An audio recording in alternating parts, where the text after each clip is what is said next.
கடவுள்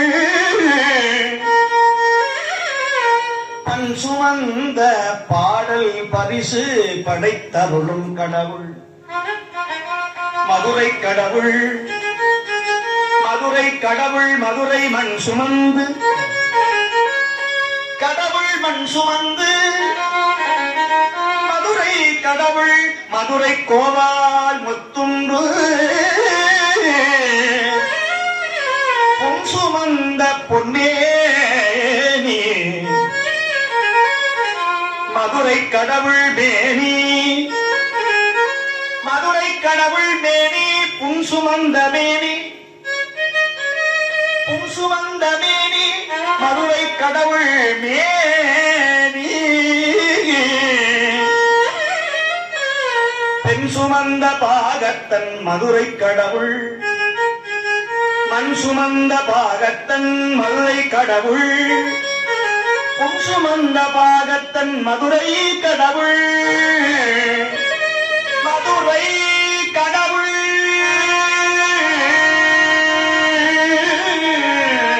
மதுரை மதுரை கடவுள் மதுரை கடவுள் சுமந்த பொன்மேனி பாடுதுங்கான் அம்மான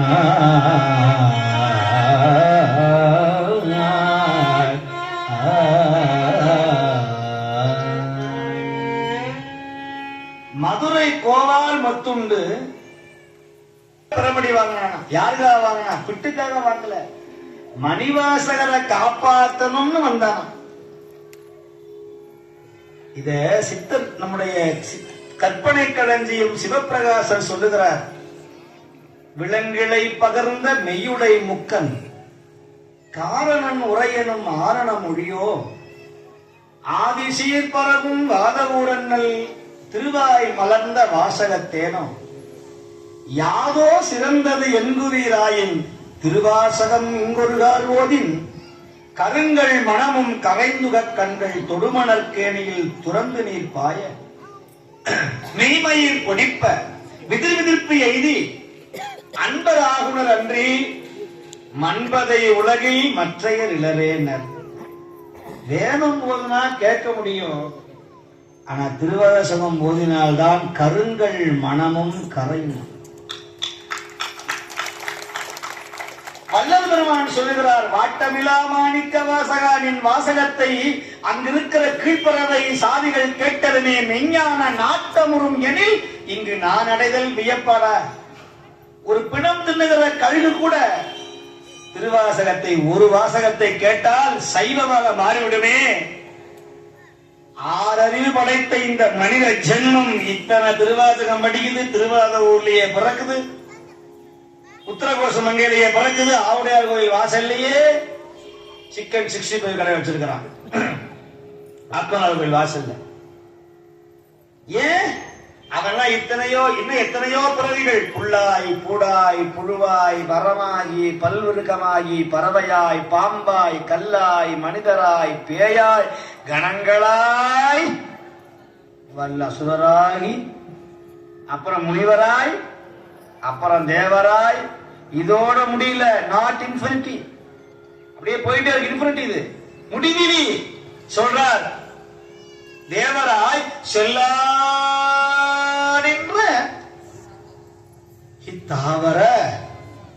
இத்தாவர ஜங்கமம். அதான் ஜங்கமம்னு உண்டு.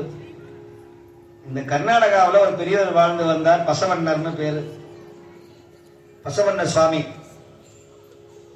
இங்கதான் லிங்கம் வச்சு பூஜை பண்ணுகிற ஒரு புண்ணியமான ஊர் இந்த கர்நாடகம், லிங்காயத். சிக்ஷன்னு பேரு, இதுதான் சிக்ஷ, ஸ்படம்னு பேரு.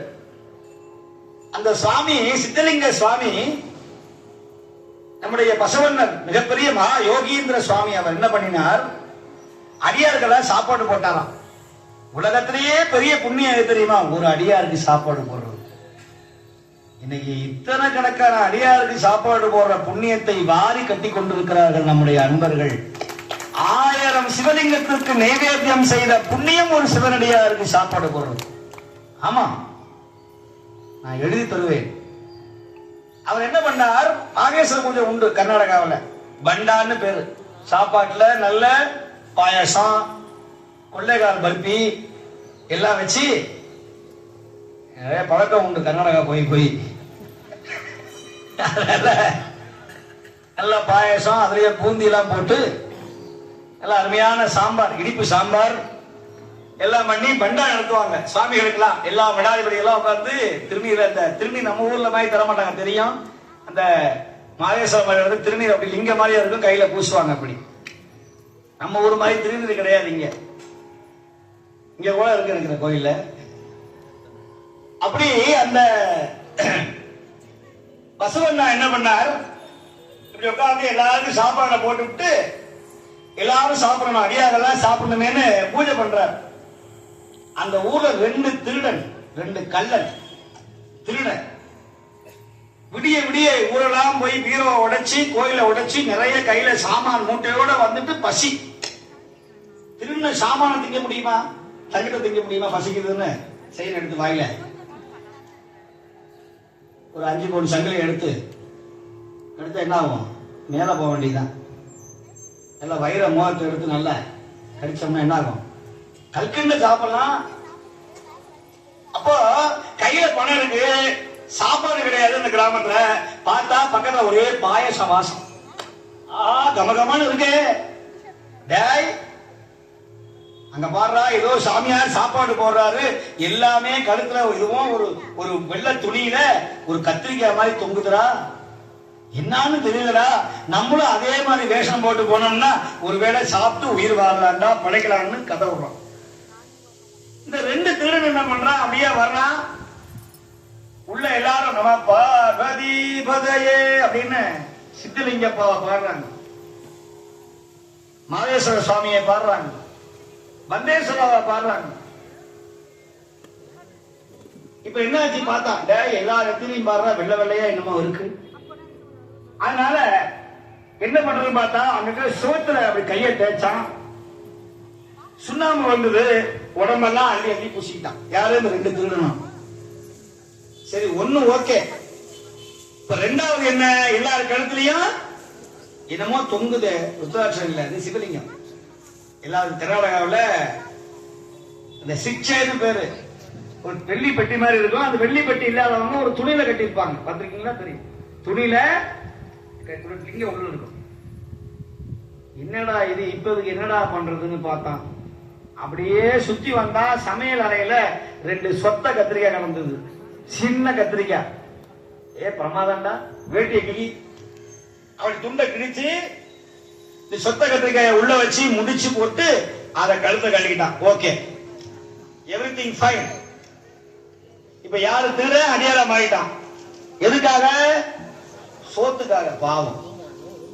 கடைசி 2 இலை, யாரோ மகாராஜ் வரல, சுவாமி வரல, உட்காந்துட்டான். இப்ப எல்லா தலையிலையும் பூ வச்சு அங்க இருக்கிற இன்னொரு மடாதிபதி எல்லாருக்கும் தீபாரணை காட்டுறார். இப்ப என்ன பிரச்சனைனா, இப்ப ஊதி பூசியாச்சு, சுண்ணாம்ப கத்திரிக்காய் கட்டியாச்சு. இப்ப என்ன பிரச்சனைனா, சாப்பாடு போடும்போது கருத்துல லிங்கத்தை காமிக்கணும்.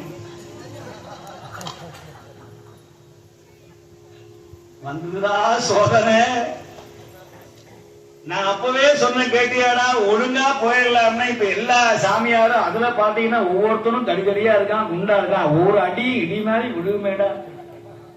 நம்ம போலி சாமியாரும் நினைச்சோம்னா, இன்னைக்கு தேவையில்லாம ஓம் பேச கட்டு வந்தனே, நரிமுகத்துல முழிச்சேன்னு சொல்லுவாங்க. இன்னைக்கு சம்சார முகத்துல முழிச்ச, அதனால வந்த வேணா எனக்கு இப்படி நடக்குது. கடவுளே, நான் என்ன பண்ணுவேன்? இப்ப என்னாச்சு, லிங்கத்தை எல்லாரும் காமிச்சாங்க. பசுபொன்னல் உணர்ந்தார். வந்தவன் 2 பேரும் கள்ளன் என்று உணர்ந்தார், திருடன் என்று உணர்ந்தார். உடனே பார்த்தார், அவன் திருடனாக இருந்தவன் கூட சாப்பாட்டுக்காக அந்த திருநீரை காட்டியிருக்கிறானே, அந்த லிங்கத்தை காட்டினானே, ஈசனே, சிவகாமி நேசனே, சித்தலிங்கேஸ்வரா, மாதப்பா, அவனை காப்பாற்ற என்று தியானம் செய்தான் குரு. என்ன ஆச்சு, இந்த 2 பேரும் இனிமேல் ஓட முடியாது, அடி வாங்கினாலும் பரவாயில்லை என்று சொல்லி பயந்து கொண்டே நடுங்கிக் கொண்டு தன் கழுத்தில் இருந்த சொத்தை கத்திரிக்காயை மூட்டை அவிழ்த்தார்கள். பாருங்கள், என்ன ஆச்சரியம், இரண்டுமே சிவலிங்கமாக மாறிய அதிசயம் கடந்தது இந்த கர்நாடகா. வந்தவன் அழுதான், தொழுதான், பசுவனுடைய பாதத்தை விட்டு அழுதான். சுவாமி, நாங்கள் பிறப்பால் திருடர்கள், அயோக்கியர்கள், மாமிசம் சாப்பிட்டவர்கள், பிறர் மனையை கொள்ளையடித்தவர்கள், கற்பழித்தவர்கள். ஆனால் சாப்பாட்டிற்காக இந்த சுண்ணாம்பையும் சொத்தை கத்திரிக்காயையும் அணிந்தவர்களுக்கு இந்த சிவனே எங்களை ஆட்கொண்ட பிறகு இனிமேல் குருவாகிய உங்களை தவிர வேறு யார் இருப்பார் என்று சொல்லி அவர்களையே தனக்கு சிஷ்யனாக ஏற்றுக்கொண்ட பெருமை நம்முடைய சைவ சமயம் இருக்கிறது. யோசிச்சு பாருங்க, இந்த சிவன் செலக்ஷன் பண்றதுக்கே வேற ஆளே இல்லையா? அந்த திருடனையா செலக்ஷன் பண்ணணும்? எந்த இடத்துல உங்கள் தவறை உணர்ந்தீர்களோ அவர்களாலே அவனுடைய அருள் இல்லாம இந்த மண்ணில் உட்கார முடியாது. இன்னைக்கு சொன்னாரே நம்முடைய சுவாமிகள், இன்னைக்கு பல்லாரியில இருந்து 600 கிலோமீட்டர்ல இந்த அம்மா வந்து உட்காரணும்னு உள்ள இருக்கிற சுவாமி பால சோமேஸ்வரன் அன்னைக்கே போட்டு வைத்த விதி. இந்த ஜென்மாவில, இந்த தேதியில, இந்த நேரத்துல நீ வந்தே ஆகணும். எத்தனை தடை வந்தாலும் சரி. இங்க இருக்கிறவங்க உள்ள எல்லாரும் சொல்றேன், எல்லாருக்கும் சொல்றேன், இந்த ரோவ்ல, இந்த சேர்ல, இத்தனாவது நம்பர்ல உட்கார்ந்து இருக்கணும்னு, யாரோட அரிசி இங்க சோறா வரணும், யாரோட காசி இந்த முற்றோருக்கு வரணும்னு சுவாமியுடைய உத்தரவு இல்லாம இங்க ஒத்த ரூபா உள்ள வராது. ரத்தம் படிந்த காசை சிவன் ஏற்றுக்க மாட்டான். குற்றம் புரிந்த காசை சிவன் ஏற்றுக்கொள்ள மாட்டான். பெருமாள் ஏற்றுக்கொள்ள மாட்டார். எதுக்கு சொல்ல வர்றேன்னா, புண்ணியம் பண்ணினாதான் அடியாருக்கு சாப்பாடு போட முடியும், மாகேஸ்வரத்துக்கு பண்ண முடியும். ஒரு சிவனடியார் சாப்பிட்டாருன்னா உலகத்தில் இருக்கிற எல்லா சிவமூர்த்தங்களும் நைவேத்தியம் செய்ததாக வேதம் சொல்லுகிறது. வேதம் சொல்லுகிறது. அப்படி பட்டயத்து சாமிகள் குபேரன் பட்டினத்தாராக வந்து பிறந்தார் பூம்புகார்ல. அப்படி பூம்புகார்ல பிறந்து பிறகு காவற்ற ஊசியும் வாராது காணும் கடை வழிக்கேன்னு சொன்னார். 16 லட்சம் கோடிக்கு அதிபதி. அடுத்த நாள் கோவணத்தோட வந்து வீட்டுல உட்கார்ந்தார். அந்த நாட்டு ராஜா வந்தான். அட பாவி, நல்ல அழகான மனைவி, அன்பான குழந்தை, மாளிகை போல வீடு, ரோல்ஸ்ராய் காரு, கட்டினா வேலை செய்யறதுக்கு 50 வேலைக்கார, பதவி, பட்டம், பவுசு, இதெல்லாம் விட்டு விட்டு 4 கால் மண்டபத்துல இப்படி காஷாயத்தை கட்டிக்கிட்டு சன்னியாசியா சாமியாரா இருக்கிறியே, உனக்கு என்ன சுகம்னு கேட்டான். டேய், நேத்து வரைக்கும் நான் உன்னை பார்க்க வரணும்னா நீ ராஜாவா இருந்த, நான் பெரிய வியாபாரியா இருந்த, நீ உட்கார்ந்து இருப்ப, நான் வரும்போதே இப்படியே வரணும்.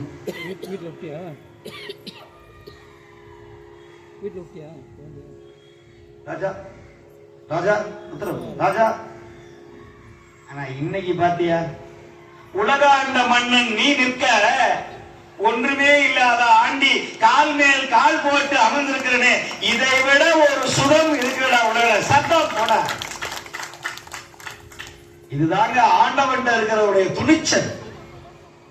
நீங்க கலெக்டரா இருந்த புண்ணியம் கிடையாது. 58 வயசுக்கு மேல வெளியே தள்ளிடுவான் டீ பார்ட்டியை கொடுத்து.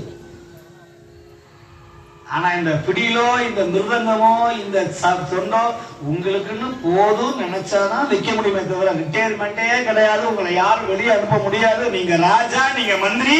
இவர் தான் ராஜா, இவர் தான் மந்திரி. இவருக்கு சம்பளம் யார் தர்றது? உள்ள இருக்கிற சுவாமி. இவர் சர்வெண்ட் யாரு? சுவாமி. இவர் யாருக்கும் பயப்படணும் அவசியம் இல்லை. நானும் அப்படிதான். அதனாலதான் யாரேனும் பிறப்பஞ்சேன், இறப்பதற்கு என்கடவேன், வானேயும் பெரிய வேண்டேன். வானத்தையே கொடுத்தா கூட வேண்டாம், மண்ணை கொடுத்தாலும் வேண்டாம், மண்ணாழ்வான் மதித்து. சுவாமி, உன் அடியாரோட இன்னைக்கு 2 மணி நேரம் இந்த அடியார் திருக்கூட்டத்தை கர்நாடகாவில் இருக்கிற இந்த புண்ணியமான இந்த ஊர்ல, இந்த உரிகம்பேட்டை என்கிற இந்த கேஜிஎப்ல தங்க கோலார் தங்க சுரங்கத்தில் இருக்கிற தங்க சுரங்கத்தை விட தங்கமான சுரங்கம் பால சோமேஸ்வர பெருமானுடைய இந்த மண்ணுல உட்கார்ந்துக்கிறோமே, இதை விட ஒரு பெரிய பாக்கியம் நமக்கு வேற ஒண்ணுமே கிடையாது. அப்பேற்பட்ட அற்புதமான இந்த அந்தாதின்னு சொன்ன அபிராமி பட்டர் பார்த்தார், இன்னைக்கு நிறைந்த பௌர்ணமினார். ஏய் பைத்தியமே, மூடமே, இன்னைக்கு தை அமாவாசைகளா? ராஜாவை மதிக்காம தை பௌர்ணமின்னு சொல்றிய, இன்னைக்கு பூர்ணின்னு சொல்றியப்பா. இல்லை இல்லை, சத்தியமாக சொல்லுகிறேன், இன்றுதான் பௌர்ணமி. ராஜா ஏதோ ஒரு மனக்குழப்பமானவன், அவன் சொல்லுகிறான் பாருங்க, இன்னைக்கு அமாவாசை பௌர்ணமிங்கிறான். உடனே இன்னைக்கு சாயங்காலத்துல இன்னைக்கு சுடுவேன்னு சொன்னா, இந்த சினிமால காட்டுற மாதிரி எல்லாம் கிடையாது. இந்த சினிமால காட்டுற மாதிரி எல்லாம் ஒருத்தர் ஏறி பாடுவார், அது இல்ல. 100 கயிறை கட்டி, ஒரு சின்ன உரிய கட்டி, அதுல 100 கயிறு தொங்குமா. அந்த அந்த அந்த கூடக்குள்ள இந்த அடியார் இருந்தார். ஒரு பாட்டு பாடும்போது ஒரு கயிறு அறுப்பானோ. இப்போ அம்பாள் பாருங்க, நல்ல அடியார் தானே. அம்பாள் என்ன பண்ணிருக்கணும், ஒரு 2 கயிறு 3 கயிறு, அட்லீஸ்ட் ஒரு 10 கயிறு அறுத்தவங்க வந்துருக்கணும்.